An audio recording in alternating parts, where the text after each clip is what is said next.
तानाशाही, ऐसा लगता था जैसे कि एक राजा का शासन चल रहा है, ये कह दिया तो ये सही और वो कह दिया तो वो सही।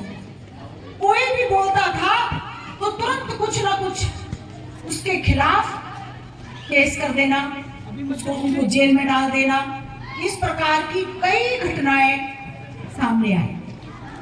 हमारे भारतीय समय जनसंघ के हमारे जो नेता थे, श्यामा प्रसाद मुखर्जी जी, पंडित दीनदयाल उपाध्याय जी, ये सब उस समय की विपरीत परिस्थितियों में, वो कहते हैं ना कि सोना तपकर बनता है।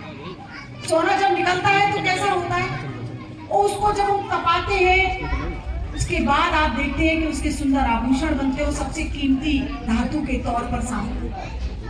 तब मैं आपको बताना चाहती हूँ कि श्रद्धेय अटल जी का जन्म एक साधारण परिवार में हुआ। कई लोग ऐसा सोचते हैं, ओ भाई निकल, उधर से निकल। राजनीति में नेता वही बनेगा जो बड़े घर में पैदा होगा, नेता का बेटा होगा, आगे बढ़ेगा। आपके यहाँ तो उदाहरण है, विष्णु जी स्वयं बैठे हैं, एक साधारण कार्यकर्ता। और यही जिस प्रकार से अगर आप उनके जीवन को देखेंगे कि उनके अंदर उन्होंने अपने जीवन को राष्ट्र के प्रति समर्पित किया, और वे कहते थे कि ये कवि हृदय जो है मेरा, वो मुझे राष्ट्र की सेवा करने के लिए और मजबूती देता है। क्योंकि उन्हें यदि कोई बात कहनी होती थी साथियों, तो वो कविताओं में कह देते थे। अपने कई बार हमें गुस्सा या नाराजगी या कोई बात आती है तो हम सीधे बोल देते, और कविता के तौर पर कही हुई बात लोग समझने वाला समझ जाता है, ना समझने वाला ताली पीटता रहता है, कोई वाह वाह करता है, लेकिन समझदार तो समझ ही जाता है। और हमने अपनी बात भी कही। श्रद्धेय अटल जी के जीवन में कई उतार चढ़ाव आए, वो कई चुनाव हारे भी, लेकिन हतोत्साहित नहीं हुए। कई चुनाव हारे, उसके बावजूद भी उन्होंने किस प्रकार से भारतीय जनता पार्टी के वो फाउंडर थे, हमारी जो जिस समय पार्टी बनी उस समय में ये अटल बिहारी वाजपेयी जी प्रमुख भूमिका में थे। आप देखिए उनके जीवन की अनेक घटनाएं हैं। संसद में जब बोलते थे, जब वो अपनी बात रखते थे, तो उनकी बात रखने का तरीका ये होता था कि वो विरोधी नहीं बनाते थे। वो अपनी बात को कटाक्ष तो करते थे, लेकिन व्यक्ति को विरोधी बनाकर नहीं करते।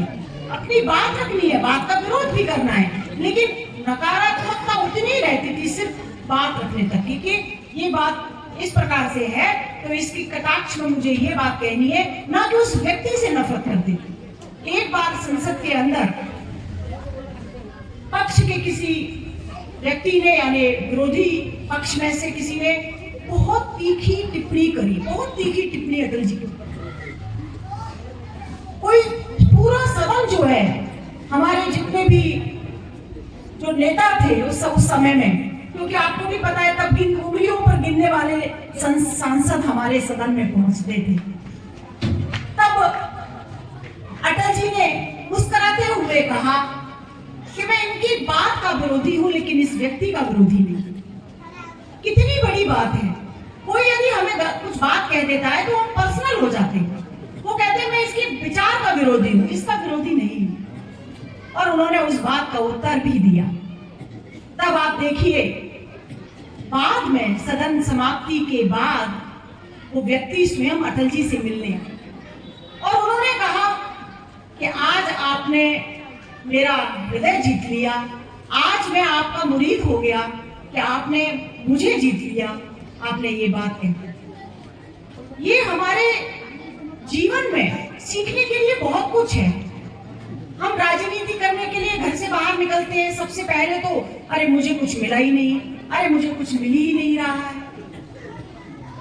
सदैव आप ध्यान रखिएगा कि जिस प्रकार से अटल जी का जीवन, कई बार हार के बाद भी आपने देखा उन्होंने कविता भी पर लिखी कि ना हार में ना जीत में किंचित नहीं वह भी ऐसे करके कविता भी लिखी।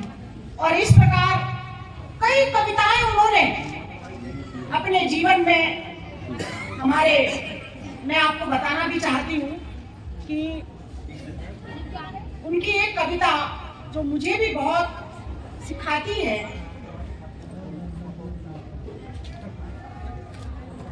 उनकी जो संवेदनशीलता उनकी कविताओं में दिखती है, करुणा भी दिखती है, मानवता भी दिखती है उनकी हर एक कविता में, अलग अलग आप देखेंगे।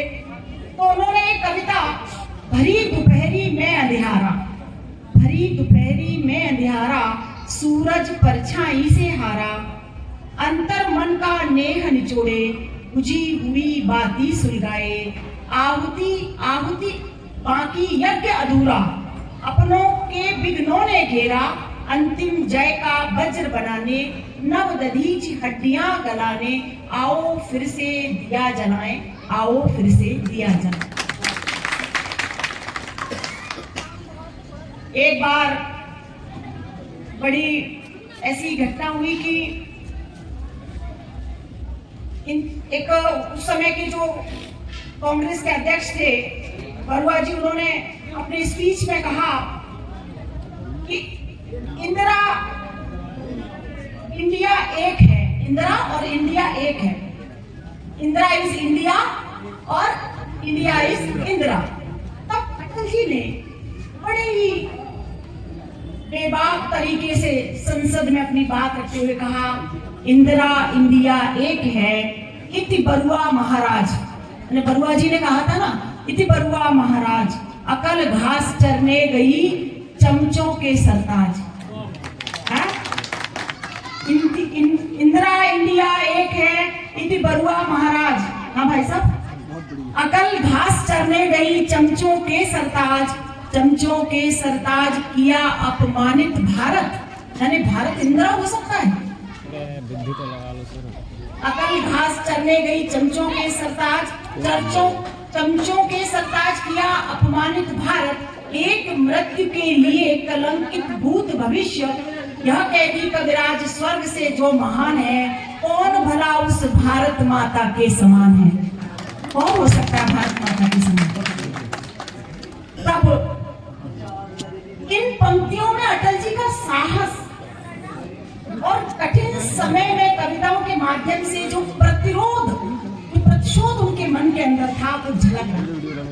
ऐसी अनेक कविताएं हैं। तभी जब अटल जी का अंतिम समय था और उनकी श्रद्धांजलि सभा थी, उनकी श्रद्धांजलि सभा में हर एक पार्टी से, जितनी भी हमारी पार्टियां हैं भारत के अंदर, सबसे प्रतिनिधि आए उनको श्रद्धांजलि देने के लिए। ये एक उदाहरण है कि उनको विरोधी कितना पसंद करते थे। ऐसा नहीं था कि वो विपक्ष में बैठकर अपनी बात को रखते थे, कोई चाटुकारिता वाला विषय नहीं था, लेकिन उनके अंदर का जो भाव था वो अद्भुत था। वो हर एक व्यक्ति, उनको कहते हैं ना कि व्यक्ति से नफरत न करो, उसके विचार से नफरत करो, व्यक्ति से नफरत करो। ऐसे अनेक उदाहरण हमारे श्रद्धेय अटल जी के जीवन में। इसीलिए मैंने शुरू में जो बात कही कि अटल जी एक व्यक्ति नहीं है, वो एक विचार है। उनके जीवन से उनके जीवन की अनेक घटनाएं हमें सीखने के लिए प्रेरणा देती हैं। उन्होंने सदैव राजनीति को राष्ट्र से सदैव नीचे रखा, राष्ट्र उनके लिए सर्वोपरि।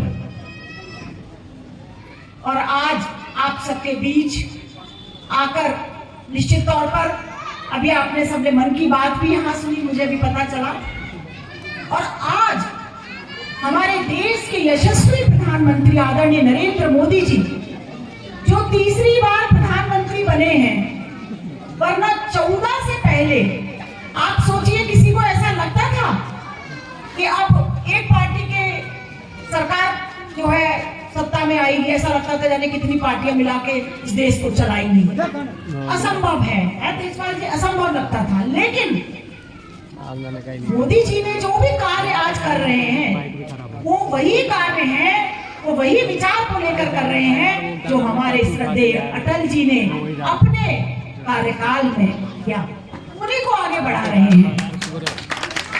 आप उनकी अटल जी के आप देखिए परमाणु जो पोखरण में जो उन्होंने वो किया था परीक्षण, परमाणु परीक्षण,